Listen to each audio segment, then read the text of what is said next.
What if the person you trusted most was hiding the cruelest truth right beside you? This is not just a story about betrayal, but about the quiet kind of revenge that leaves no scars, only silence. Stay with me, because what begins with a simple note will unravel into a storm of secrets, lies, and the shocking price of infidelity. You are watching Cheating Stories 7. Don't forget to like, share your thoughts in the comments, and subscribe for more powerful stories. Now, let's step into the drama of the note that ended everything: her betrayal, my silent revenge. Daniel once believed their love story could have been scripted for a film. Montages stitched together from airports, train stations, and borrowed kitchens, where the windows framed new cities like ever-changing postcards. He and Claire had lived side by side for 5 years, yet those years were scattered across 3 countries. Each move looked like a new chapter. Every farewell turned into a photograph that pretended to prove their resilience. Their friends admired the ease with which they switched languages in bustling markets, how naturally they slipped into the role of the adventurous couple.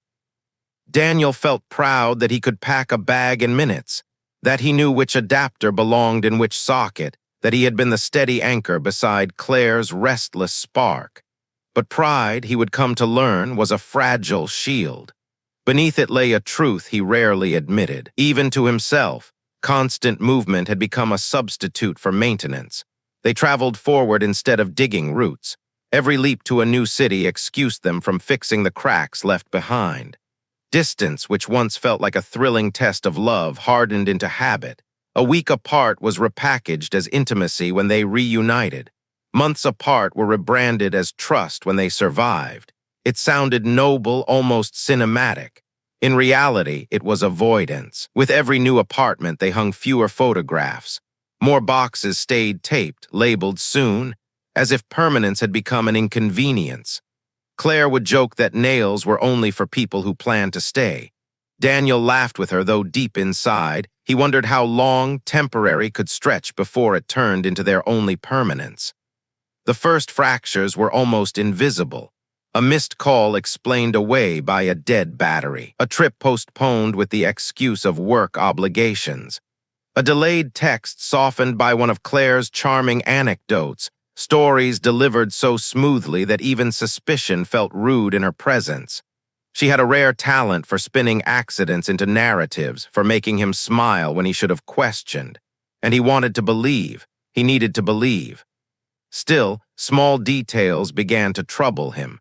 The subtle angle of her phone when she typed, the sudden change of a password brushed off as extra security.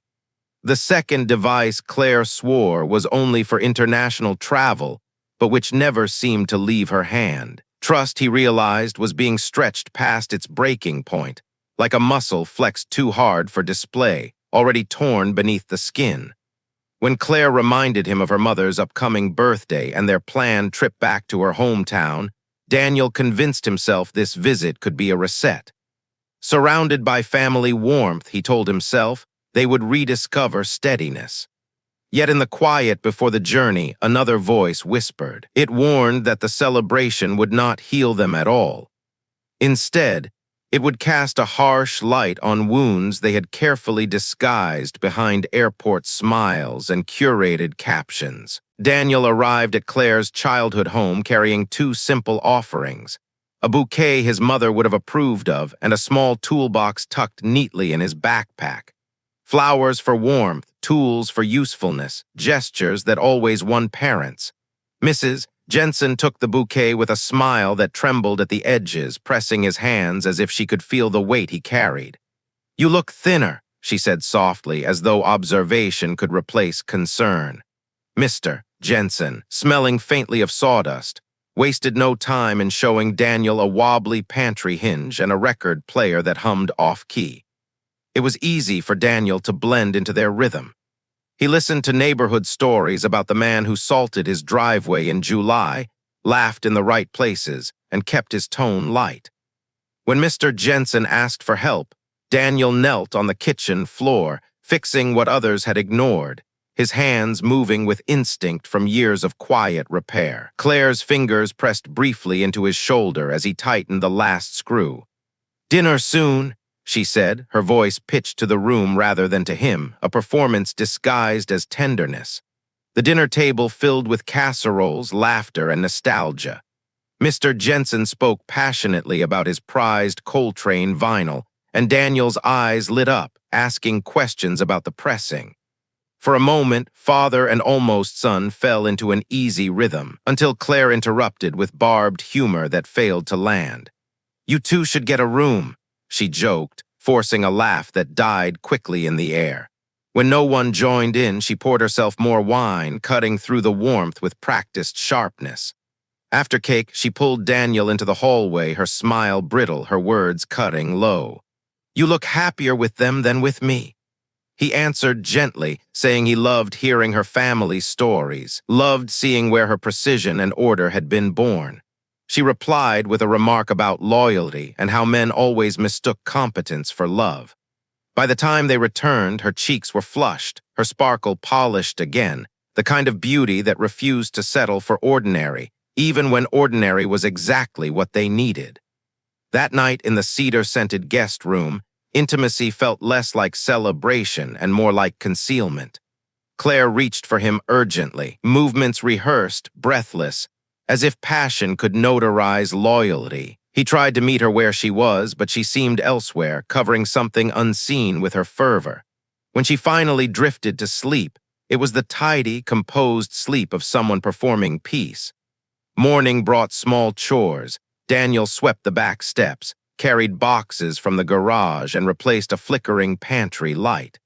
Claire lingered nearby, scrolling her phone while pretending to update the grocery list.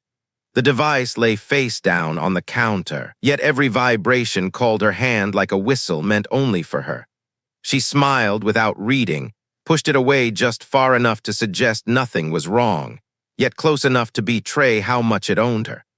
They walked her old block after lunch, Claire pointing out childhood landmarks. A tree she had once fallen from, a corner store where she bought her first imitation perfume, a bus stop where she learned to leave early.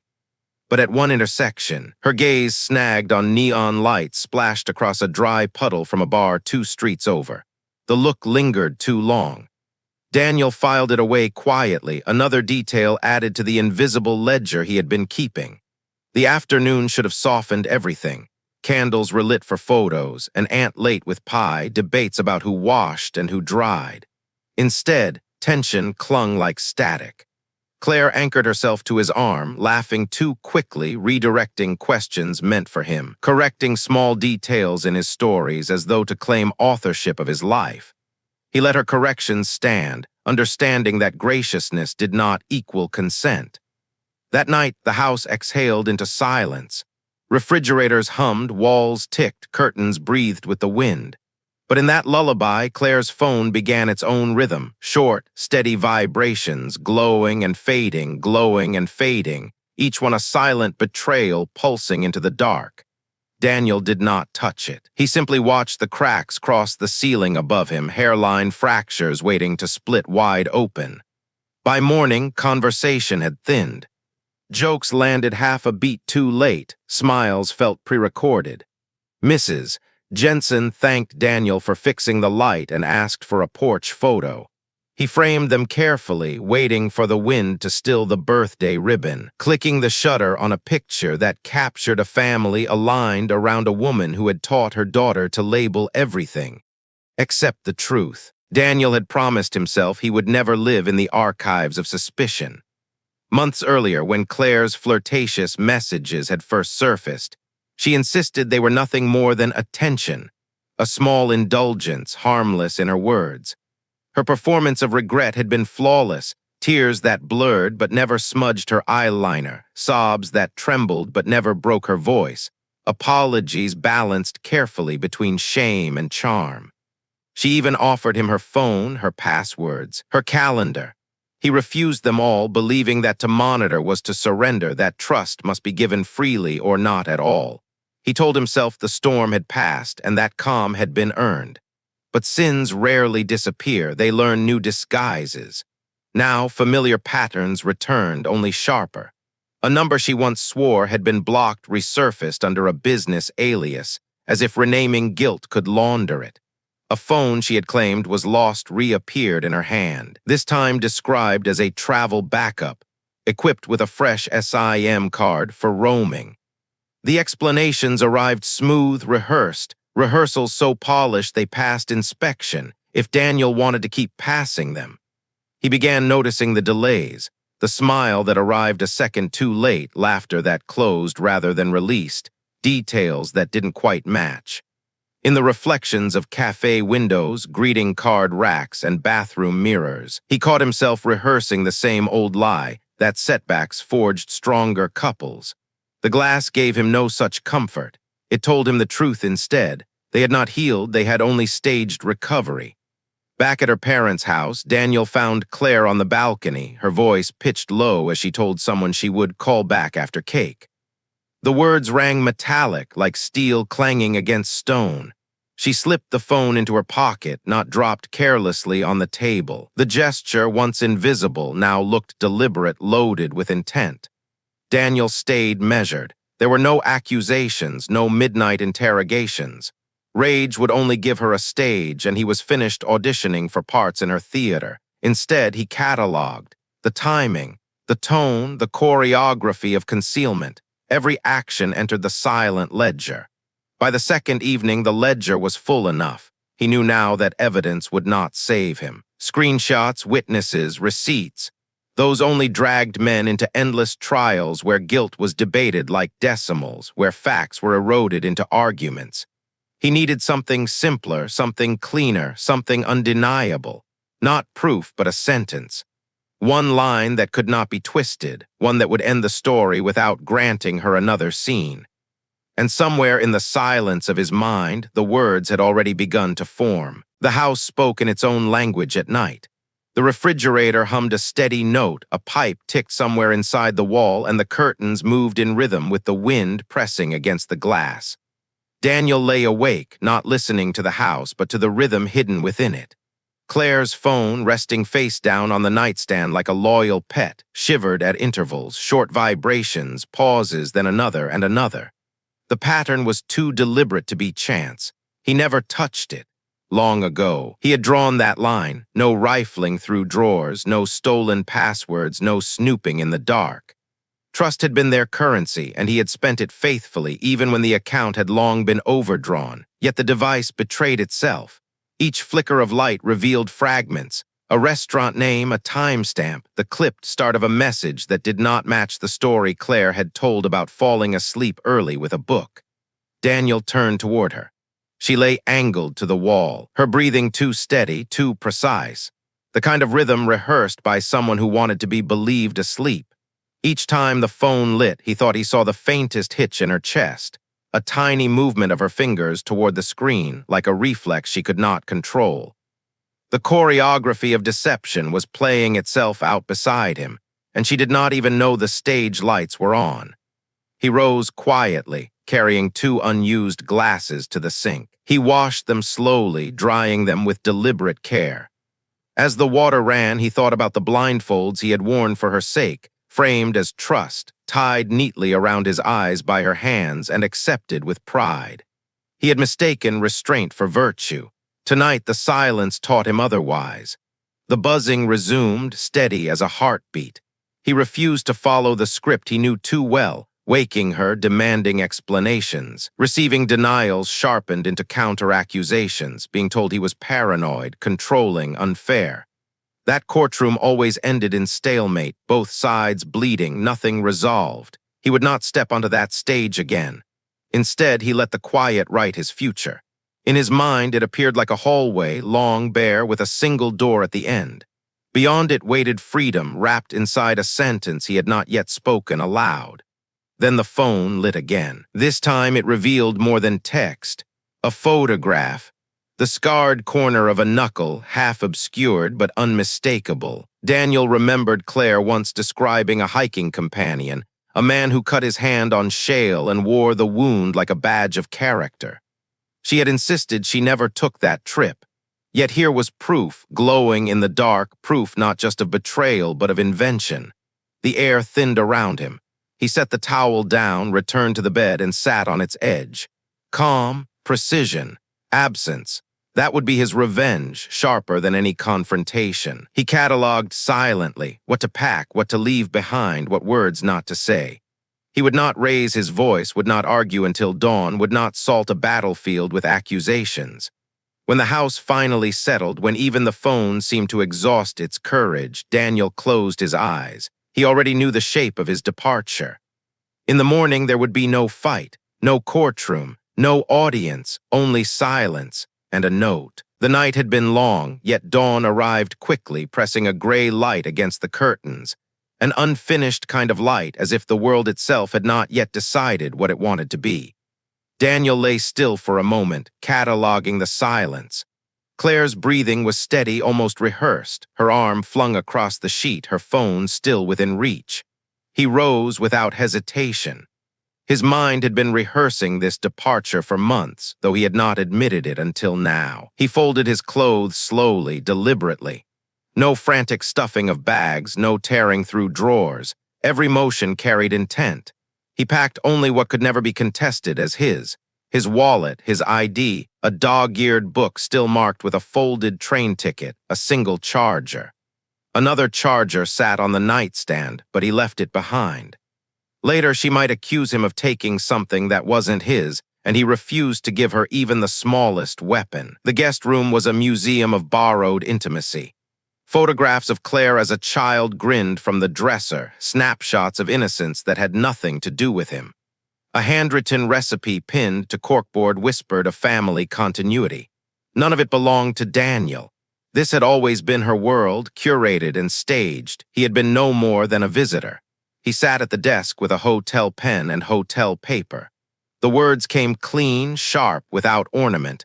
I know what you did. 8 words, nothing more. No sermon to dismiss, no commas to soften the blow, no accusations to wrangle over. Just fact. He placed the note on the dresser, beside the ring dish where her hand always landed in the morning. Muscle memory would guide her to it. Daniel stepped back and studied the scene, not for nostalgia, but for finality. He wanted to remember the ending with clarity. The sheets tangled, the phone lying face down, the note quiet and merciless. The door left ajar behind him. When he walked down the hallway, he did not sneak. He was not a thief. He was not ashamed. He left with only what was his, no more, no less. The stairs creaked, the house shifted, but no one stirred. Outside, the morning air carried the smell of damp grass and car exhaust. It was ordinary, indifferent, almost insulting in its refusal to match the gravity of his decision. Daniel called a car to the airport without choosing a destination. Movement itself was the point, not arrival. He waited for sorrow to strike, for rage to flare, for grief to collapse his chest. None came. What arrived was clarity, cold, clean, absolute. He realized then that his silence was not punishment, it was liberation. He had ended his role in a play stitched together with loopholes and improvisations. The stage was empty, the curtain drawn, and the note, those 8 plain words, would be the only line delivered. Daniel had spoken his last truth, and he would not return for an encore. The calls began before the plane had even cleared the runway. Daniel's phone, muted in his lap, buzzed with an urgency that mocked the calm of the flight attendants reminding passengers to fasten seatbelts. First Claire's number, then an unknown number, then her mother's. Voicemails stacked like receipts from a night out he had never attended, promises of reimbursement for a debt he never owed. By the time the plane leveled into cruising altitude, the messages had found their rhythm. First confusion, where are you? Why would you leave like this? Then anger, you're cruel, Daniel, this is abuse. Then bargaining, it was just texting, you're overreacting, we can fix this. Finally, the inevitable threat, if you don't answer, I'll tell everyone who you really are. Daniel watched the notifications pile and vanish, the red counters climb like faulty odometers. He felt no urge to respond. Silence was not cruelty. It was a boundary. Every reply would be a door back into the maze, and he had finally found the exit. He scrolled through the in-flight menu instead, ordered black coffee, and let the plane drag him further away from the theater she still believed she was directing. The next morning, a message arrived from Erin. A screenshot, shaky, cropped too tightly. Claire's reflection in a bar mirror, a man's hand firm against her waist. Not Daniel's hand. The caption, months old, carried an inside joke that now read like a confession. The timestamp contradicted the night she had sworn she was home, recharging. Erin added a note, "I didn't want to get involved, but you should see this." For a heartbeat, Daniel felt the old instinct, the itch to confront, to demand answers, to pin her lies down like specimens on a board. But the flare burned out quickly. He had already written the closing line. The argument was over. The play had ended. To return now would be to walk back onto her stage as nothing more than an extra in her performance. Instead, he began the quiet labor of departure. He unfollowed mutual friends, muted their chatter, stripped away shared calendars. He changed the lock code on the storage unit, filed a freeze with the credit bureau to guard against surprises. Each action was small, almost invisible, but together they formed a map out of the labyrinth. The worst moments weren't the lonely ones. Loneliness, he found, was clean, like the empty air of a cleared room. The real torment came in sudden flashes, picturing her pacing, rehearsing speeches he would never hear, imagining tears that would never fall on his shoulder. But then he realized something. His silence was already louder than her words. It absorbed every plea, every accusation, every script she attempted to perform. And in that quiet, something sturdier began to take shape: peace. Steady, unremarkable, yet vast enough to drown out the collapsing theater of her lies. The call came on a Tuesday afternoon from a number Daniel almost ignored. His first instinct was to let it ring into silence, but something in his chest nudged him to answer. "Daniel?" The voice was tentative, frayed at the edges. "Mrs. Jensen." He braced for what he thought would come, a plea, a demand, maybe even an accusation wrapped in maternal concern. But none of it arrived. Instead, she exhaled and said softly, "Don't carry all of this as yours." The words slipped into him like cool air entering a suffocating room. Simple, unadorned, devastating. For a moment, Daniel could not speak. He had been hauling the betrayal as if it were his failure alone, a burden he had earned by not being enough. Hearing those words from Claire's mother, the woman who had always defended her, broke something loose inside him. Her tone remained careful, as if she were crossing a fragile floor. She admitted that Claire's highs and lows had cost the family more than they ever confessed aloud. "Mr. Jensen," she said, had long warned about Claire's love for theatrics. The way she could turn oxygen into drama, pulling everyone else into suffocation. But families, Mrs. Jensen explained, survive by naming storms as weather, not patterns. They endured by pretending the chaos was temporary, by praying the next season would be calmer. Daniel heard both affection and fatigue braided into her voice. He thanked her gently, but he refused to step into the trap of shared guilt. This was no longer his burden to carry. He would not be recruited into the endless cycle of cleaning up after Claire's fires. After the call ended, clarity sharpened. Claire's chaos had always been managed, contained, absorbed, first by her parents, then by him. His role had simply been the most convenient, the buffer, the absorber, the man who made her storms survivable. His leaving hadn't broken the system, it had only revealed the cracks already there. Meanwhile, Claire's messages kept coming. 1 hour she declared undying love. The next, she admitted she had only been testing boundaries. When that failed, she pivoted, rewriting him as the villain, accusing him of being controlling, of being cruel for leaving without a trial.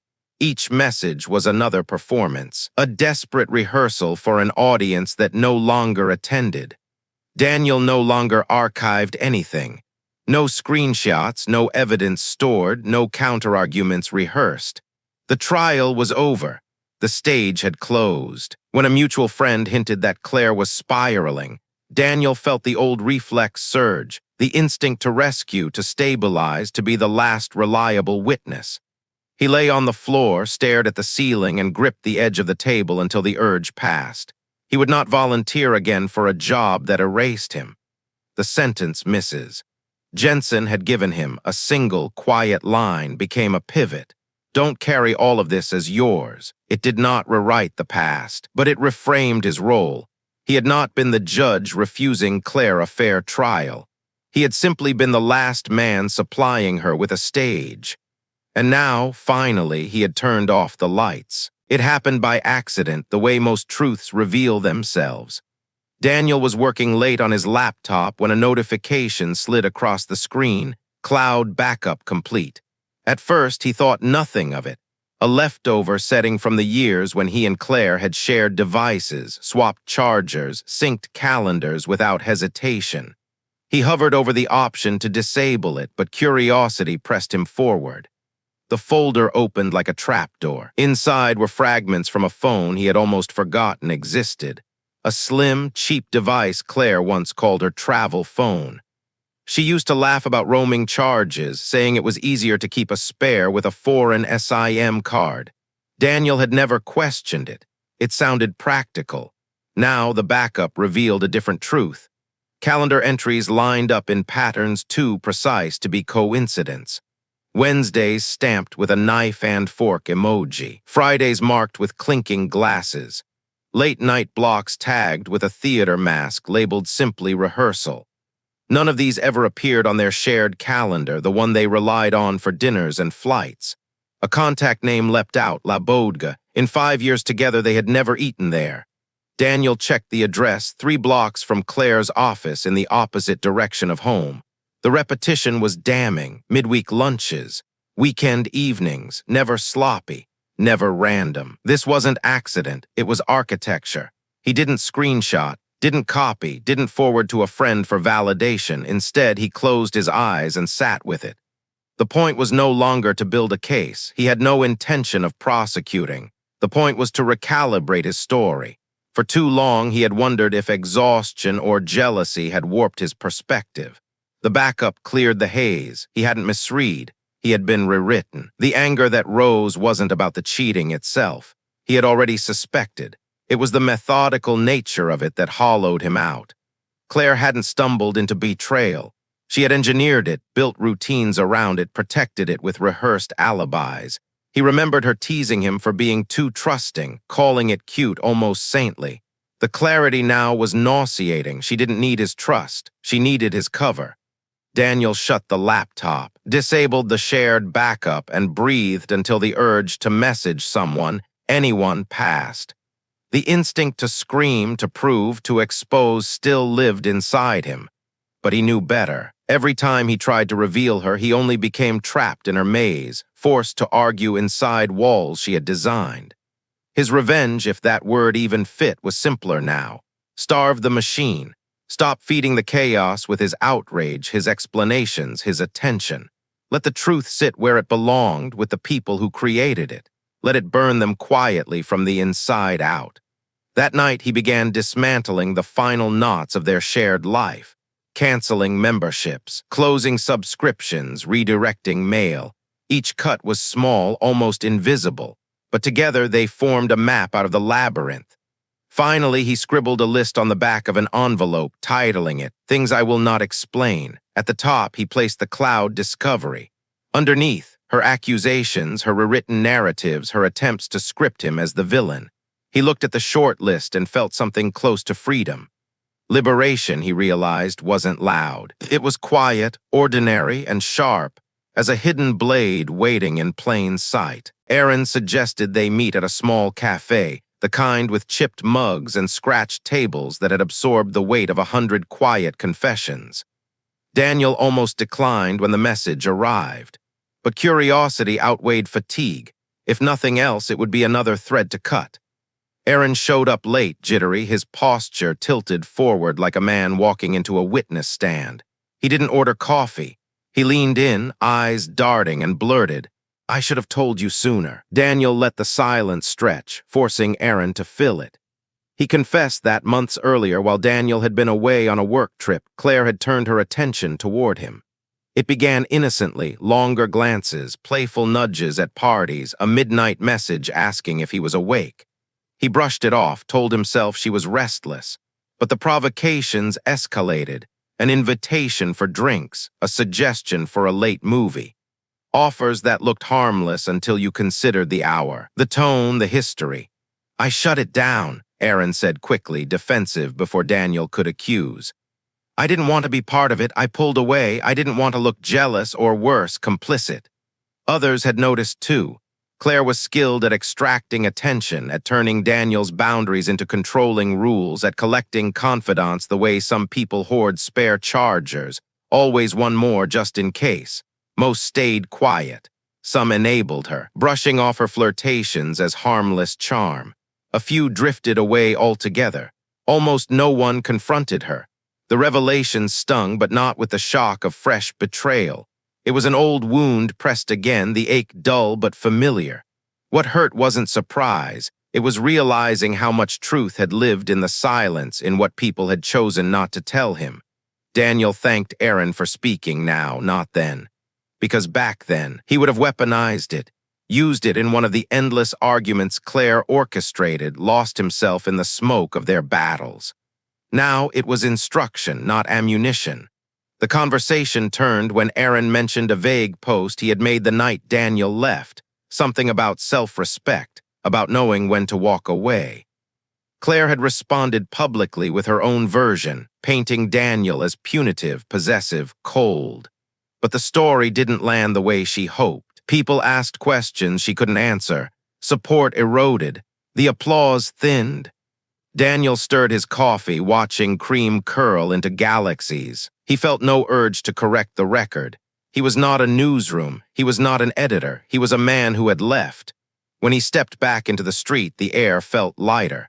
Not because betrayal among friends was easy to swallow, it wasn't, but because the map was finally accurate. He had never been overreacting. He had been underinformed. By design. Disentangling a life did not come with fireworks. It came with paperwork. Each evening after work, Daniel sat at his desk with a half-drunk cup of coffee and a pad of paper, combing through the digital debris of 5 shared years. Streaming accounts, gym memberships, cloud storage plans he barely remembered signing up for. Every cancellation felt like pulling out a nail, small, satisfying, another piece of the house of their life collapsing without sound. Then he found something heavier. A small loan co-signed in his name. Not ruinous, not enough to sink him, but corrosive in principle. Trust had been turned into collateral. What Claire could not carry alone, she had quietly tied to his back, confident he would never notice. The balance had collected more than interest. It had gathered resentment, compounding silently in the background, eroding every good memory that still tried to survive between them. Daniel didn't explode. He documented. He called the bank, endured hold music, listened to tired customer service reps recite scripts. He restructured accounts, filed freezes with credit bureaus, shifted obligations from joint to individual. His emails read like policy briefs, detached, exact, stripped of the emotions boiling beneath. He wasn't out to wreck Claire financially. That was not his war. His goal was simpler, to stop subsidizing her chaos, to end the quiet siphoning of his peace, to cut the pipelines that had drained him without his consent. One afternoon, a mutual acquaintance texted. Claire was telling people he had cut her off out of spite. Daniel almost laughed. On the surface, it was true he had cut her off, but not just financially. He had cut her off from his patience, from his inbox, from the role of rewriting him as the heavy in her redemption arc. The dishonesty was not in her words, but in the context she had stripped away. Late at night, he wrote a single sentence on a sticky note and slapped it on his monitor. No more soft landings. He stared at it until the truth sank deep. This was not about revenge or cruelty. It was about gravity. Actions deserved the ground, and for once he would not rush ahead to cushion the fall. When he finally turned off the lamp, sleep came differently. Not the exhaustion of a man burned out from firefighting, but the quiet rest of someone who had finally started putting his house back in order. Stories multiply in silence. When Daniel stepped away from the stage, Claire rushed to fill it, performing both roles at once, victim and narrator. She framed her infidelity as loneliness, painted his departure as emotional cruelty, and even held up the 8-word note as proof of abuse. Her script was polished, her performance ready for sympathy. But even the most convincing story collapses when gravity takes hold. Evidence began to surface on its own, disobedient to her timeline. The photo from the bar, months old, was reposted casually in a group chat, its timestamp sitting beside it like a quiet prosecutor.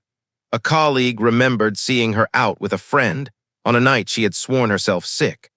A cousin posted a memory from a weekend trip that contradicted her alibi without even realizing it. None of this had Daniel's fingerprints. Lies, it turned out, had their own half-life, and silence only accelerated their decay. The circle that once laughed indulgently at Claire's dramatics began to grow quiet. Some retreated into neutrality, unwilling to be implicated. Others sent Daniel brief notes, not apologies, but corrections. "I'm sorry I didn't see it sooner." He accepted the courtesy, nothing more. He wasn't collecting vindication. He wasn't keeping score. For the first time, he felt no compulsion to correct the record. He was not a newsroom, not an editor tasked with fact-checking every falsehood. He was simply a man who had left. When a friend forwarded him one of Claire's long posts accusing him of controlling her devices, he barely skimmed it. Those who wanted to believe already did. Those who knew him required no convincing. Reputation Week ended not with a triumphant clearing of his name, but with something better. Irrelevance where once there had been performance. His silence wasn't empty. It was full of everything he refused to feed. Claire's message arrived like a command. "We need to meet. For closure, tomorrow. Café Delaney, 6 p.m. The tone assumed obedience, as if she still believed she could choreograph him back into her theater. Daniel read it once. Then he set the phone face down on his desk and cooked dinner instead. He had no appetite for reruns. The next evening, Café Delaney hummed without him. Later, Aaron would tell him what unfolded. Claire had arrived early, dressed in contrition, scanning the doorway every time it opened. She rehearsed disappointment with every glance, waiting for Daniel to enter. But he never came. Instead, the stranger slipped into the opposite chair. Smooth, careful, carrying himself less like a lover and more like a man negotiating damage control. He didn't plead. He didn't raise his voice. He simply asked whether Daniel planned to go nuclear. The phrase, repeated to Daniel later, made him laugh. How small their imagination was, to think his silence was some kind of weapon of mass destruction. In his caution, the stranger revealed more than he intended. He spoke of his job, one that could not tolerate scandal. He muttered about a wife who had begun asking sharper questions about his mentorship. The mask slipped. He was no rescuer offering Claire a future. He was a man terrified of exposure. Flustered, Claire typed Daniel a long message that night, accusing him of cowardice, of ghosting mature conversations. Daniel saw the preview, swiped left, deleted it unread. Later that week, a mutual acquaintance sent him a single line, "You were right not to come." No details, no gossip. Enough. The confrontation dissolved without its intended protagonist. What should have been Claire's encore turned instead into a nervous exchange between two people realizing their affair looked fragile in daylight. That evening, Daniel roasted vegetables, boiled pasta, poured a glass of wine. He ate slowly, tasting each bite the way you do when you are no longer distracted by chaos. The ritual didn't feel like consolation. It felt like reclamation. Life stripped back to essentials, without performance, without spectacle. The envelope arrived on a Thursday, tucked between a utility bill and a flyer for discounted carpet cleaning. Plain, unmarked, no return address. Daniel almost tossed it aside, but its weight made him pause. Inside lay the same slip of paper he had left on the dresser weeks earlier. Creased now, edges softened from being handled too many times. His handwriting stared back at him. "I know what you did." Beneath it, scrawled in Claire's hurried hand, a new sentence, "You never loved me." Daniel laughed, quiet, genuine, surprising even to himself. Not cruelly, not triumphantly, but with a clarity so sharp it felt cleansing. The accusation missed on purpose. She had always been skilled at rewriting the script so she could remain both victim and star. But he finally saw the truth. Loving someone had never meant subsidizing their denial. He set the note on the kitchen table like an artifact in a museum of misreadings. He brewed coffee, let steam fill the room, and allowed the truth to settle into simple furniture. He had loved her, enough to endure relocations, rehearsed apologies, storms disguised as seasons. And he had loved her enough to leave when staying would have turned him into a liar, about her, about himself, about their future. He thought of all the closure talks couples choreograph, post-mortems disguised as conversations, autopsies on a corpse of trust. He thought of the second chances he once called growth, when they were only delayed endings. The return note meant as a weapon had become a mirror. It reflected not failure, but a man finally willing to believe his own instincts. He did not reply. He did not post it online as proof. He did not frame it as a trophy. Instead, he slid it into a drawer and opened his journal. On a clean page, he wrote a new line: "I will not accept love that requires me to lie to myself."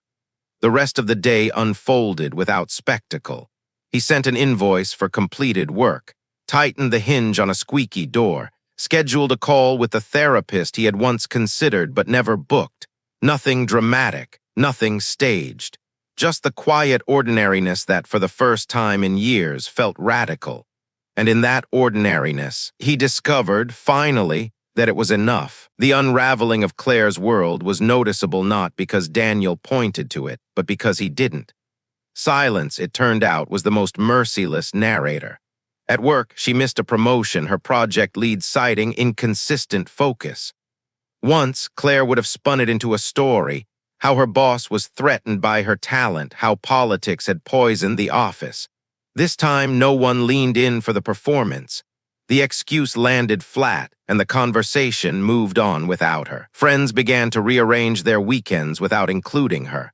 Mixed gatherings felt easier without the weight of choosing sides. A birthday party came and went, her name absent from the group chat. Later, the photo albums posted online told the story without her face. Even her parents, once indulgent, shifted toward exhaustion. Mrs. Jensen's calls became shorter, clipped. Mr. Jensen stopped fixing the small things she broke on purpose just to be rescued. Their patience, stretched thin for years, finally frayed. The stranger grew distant too, his messages less frequent, his excuses more vague. Complications, he said, polite shorthand for consequences. His world had cracks of its own, and Claire's theatrics were no longer worth the risk. She tried to patch the leaks with new narratives, social media posts about empowerment, therapy quotes recycled from glossy accounts, captions about resilience and rebirth. But the arc bent toward a truth she could not disguise. The cheapest thrill in the world is attention you did not earn, and sooner or later the bill arrives. Meanwhile, Daniel's life gathered quiet repairs. He closed the last joint account, cleared the final box from storage, and began sleeping through the night. He didn't broadcast wellness. He recognized it in smaller signs, the absence of dread when his phone buzzed, the relief of no longer bracing for explosions. Silence had become not emptiness, but equilibrium. Karma did not roar like thunder. It was arithmetic. Remove the person who always ran ahead to soften the fall, and suddenly gravity reclaimed its full height. When Aaron mentioned that Claire had been asking around for Daniel's new address, he only shrugged. He updated his mail preferences, moved on. He wasn't hiding. He was simply refusing to serve as an audience. The dignity of boredom returned. Laundry folded without metaphor. A grocery run with no subtext. A walk that was just a walk.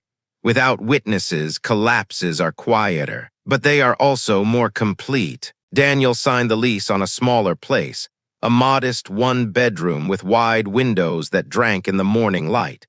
No heavy curtains, no shadows stretched from the past. Just brightness, ordinary, honest, enough to remind him that this space was chosen and that it carried no ghosts. Rituals returned in increments. He measured coffee instead of gulping it between arguments. His runs began and ended on the same street corner, not in airport gates or borrowed homes. His desk, once cluttered with notes about crises, now held only what mattered. A lamp angled carefully, a chair chosen for comfort, space cleared for real work. He began to write rules for himself, not slogans, not hollow affirmations, practices, no self-abandonment, no arguing with lies, curiosity over pride, calendars that protect, not erase. He taped the list above his desk. It wasn't a manifesto, it was scaffolding, a framework for the life he was building. When people tied to Claire reached out, trying to pull him back into orbit, his replies were brief, polite. Hope you're well, take care, nothing more. He chose kindness without granting access. His silence was no longer a weapon. It was a door closed gently but firmly. When he thought about dating again, he noticed something surprising, calm. The goal was no longer to prove himself, no longer a test he had to pass. It was simply the possibility of meeting someone without performance, without angles, without a ledger waiting to be balanced. He called his parents more often. He read entire paragraphs without his eyes skimming ahead. He learned to sit in silence that wasn't tactical, silence that didn't feel like waiting for the next explosion. Revenge, he realized, had never been the point. His silence had not been a blade. It had been a doorway, a passage into a different life. One Sunday, Daniel drove to the ocean. He stood at the shore, letting the wind strip the weight from him until the need to narrate every turn of his life finally blew away. He thought of the note he had left behind, 8 plain words. They had not just ended a relationship. They had ended an era in which he mistook endurance for love. When he returned home, he cooked a simple meal, texted a friend about a movie, shortlisted a therapist he had been meaning to call. Later, he slid into clean sheets that smelled of detergent, not of arguments. The story did not end with applause.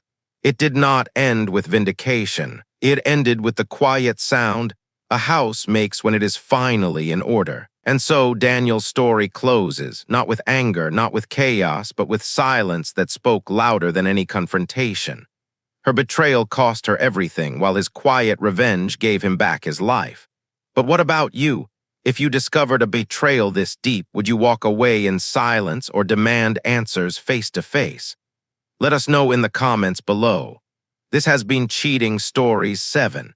If this story moved you, make sure to like, subscribe, and share your thoughts. We read every single one. Until next time, take care and never forget, the price of betrayal is always paid in full.